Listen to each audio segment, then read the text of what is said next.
1, 2, 3. So that's 1, 2. And then that's 3. Is it going to start? Oh, yeah. 1, 2. So there's definitely about a 5-second delay. You know, it's not a big deal. It is what it is. Now let's turn it off. 1, 2, 3. And that turns off instantly. That's fantastic. Hey guys, so welcome back to another video. Today we're going to be installing a remote starter in our 2016 Toyota Sienna.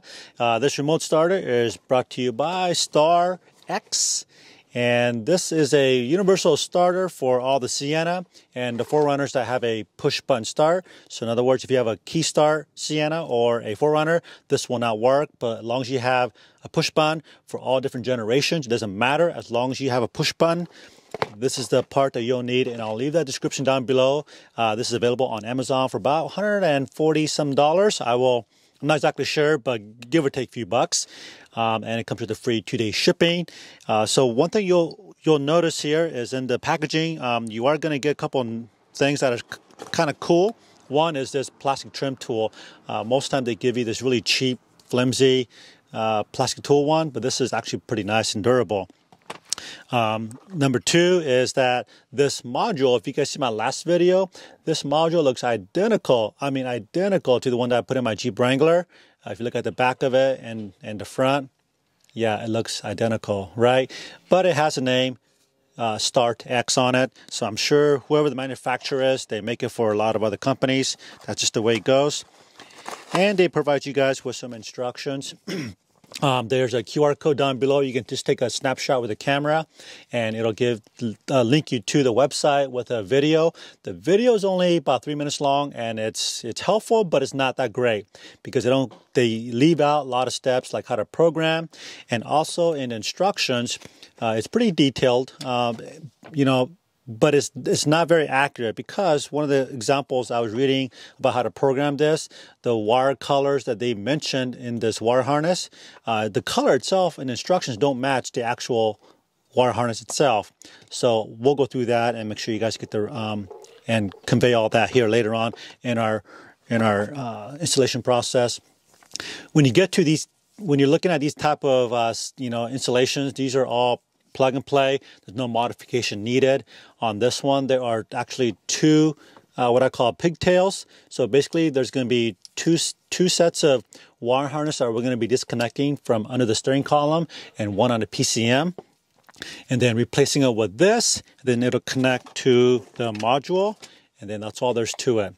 So we'll get to all of that here just shortly. One of the nice features I like about, again, this particular module is that you don't need a secondary fob, which is great because that's the last thing I want is to carry another fob around on my key ring. You can just use your OE remote fob to start and stop your vehicle. All right, so we'll get to that in just a little bit, but let's get started on removing some of the plastic pieces. And I started this earlier. I was recording. This is actually my take 3, so I'm going to kind of breeze through this process, but it's straightforward. Okay, so basically you want to start the vehicle so you can get the power steering loose, and then there are basically 2 Phillips head screws on each side of this plastic piece that's just under your steering column. So you need to turn the steering wheel so that you can expose these 2 screws and then take them out. Once you take that out, you're going to take your handy little pry tool that they provided and stick it between the plastic piece right here, and this thing will pop right out. Okay, so there's that. So I do apologize, I had to skip that part because my microphone stopped working. Anyway, so then next thing you got to do is come down here and remove this trim piece that is under your steering column. So let me go do that. Just going to take a pry tool and just kind of work its way out like this. Okay, you won't be able to get it all the way out. Well, actually you can, but it's not necessary. Let me get a light under here.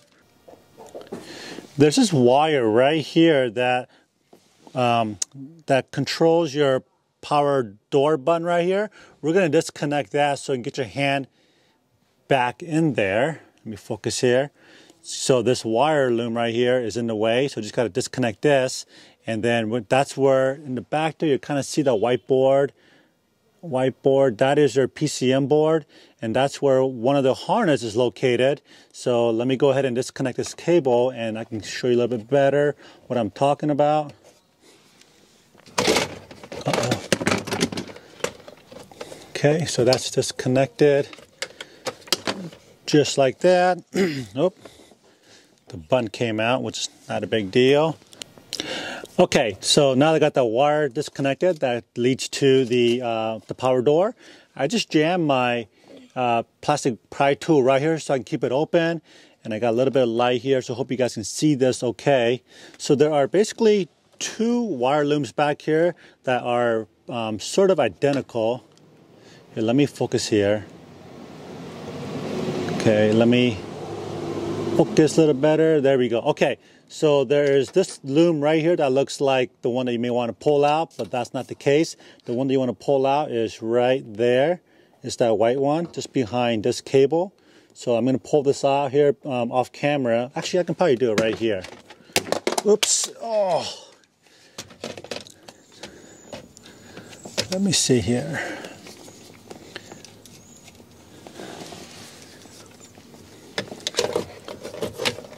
So hard trying to get a light back there. Okay, so here we go, and you can just probably do this with just one finger. Just make sure you pull on the tab. Oh, look at that, it pulls right out. Okay, so there you go. That's the wire loom that you need to hook up to the pigtail. And then the second one is, let me grab my flashlight. And the second one you need to disconnect is literally right behind this guy right here. There's a black cable right here. You just want to, let me see here. There's a little tiny tab. So make sure when you're pulling on these wire harness that you don't just yank it out. They all have generally a little tab you push that you can push in. Okay, and it pulls right out. All right, so those are the two. Okay, so we're gonna go ahead and take our wire harness and we're gonna go ahead and connect this to our little module right here.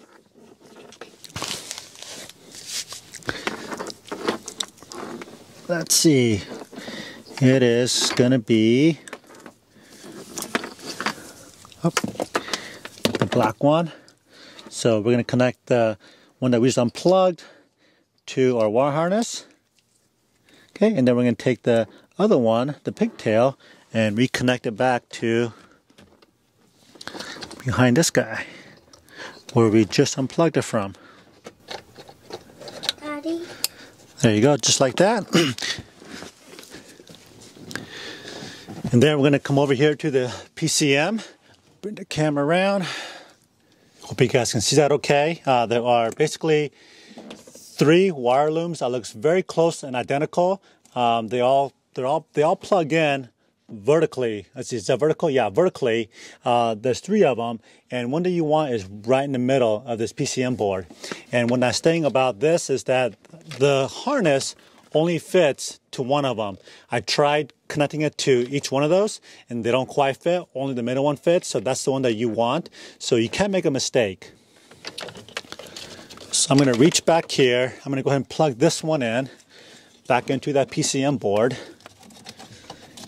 And again, make sure you guys go behind this bracket right there, so when you close up the this trim, the dash trim, it's not going to be in your way. Okay. Okay, so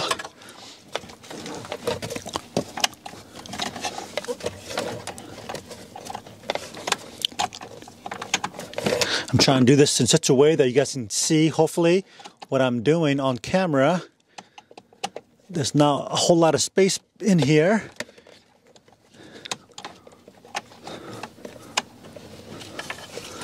And I'm using the screwdriver just kind of help guide this connector in. There it goes. Okay, so that looks good. And now it's got to connect to this other pigtail of this wire harness.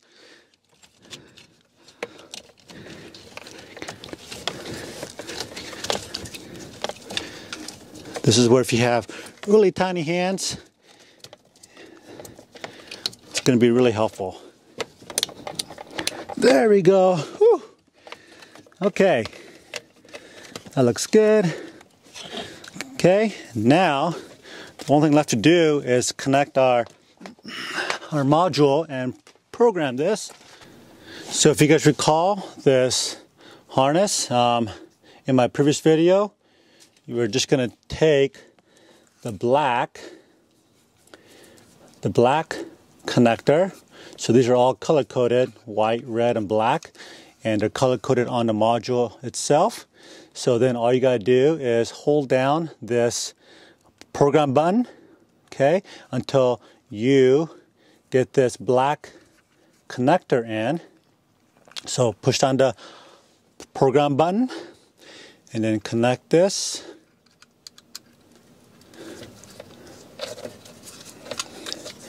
For about 5 seconds until you see a solid blue light. For 5, and then it's going to let go, and you can see the solid blue light.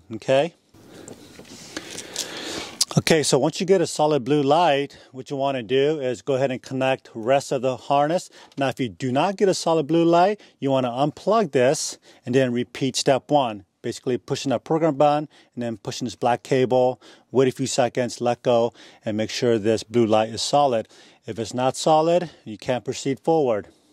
Okay, so let's go ahead and plug in our other connectors here, our 20 lumen wire on the back.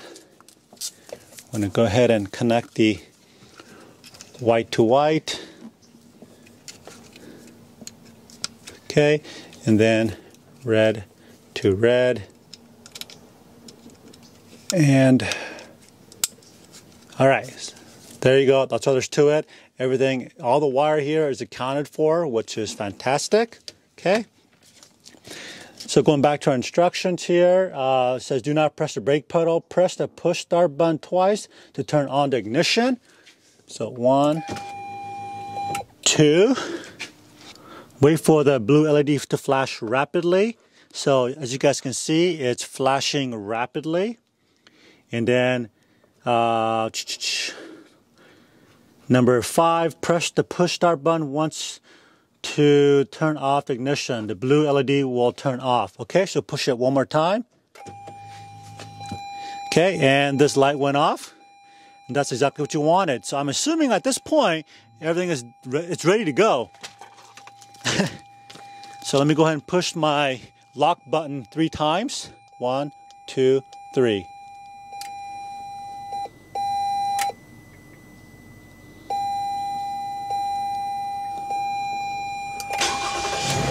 Woo! There it goes. Okay, there's a little bit of delay. I thought, oh, it's not going to work. But check that out. It worked. So let's go ahead and turn it off. 1, 2, 3.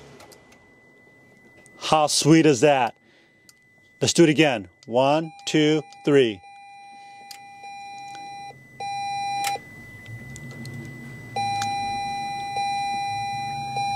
Is it gonna go? Oh, there, okay. All right, so it's about a good 5-second delay, which is not a big deal. All right, so now all we gotta do is put everything back and we should be good to go. 1, 2, 3, let me turn it off. Okay, so then all we gotta do is take some zip ties and put everything back and we should be good to go. All right, guys, so I think this would be a fantastic Christmas gift for your husband or wife out there. This is a real installation you guys can do within 15 minutes, literally, either on your Jeep or your Sienna or Toyota 4Runners. So if you guys have any comments on installation or whatever, leave those down below and I'll get back to you guys as always. And just want to say thanks for watching and wishing you guys all a happy holiday, and we'll see you guys in the next video. Say goodbye, Isa.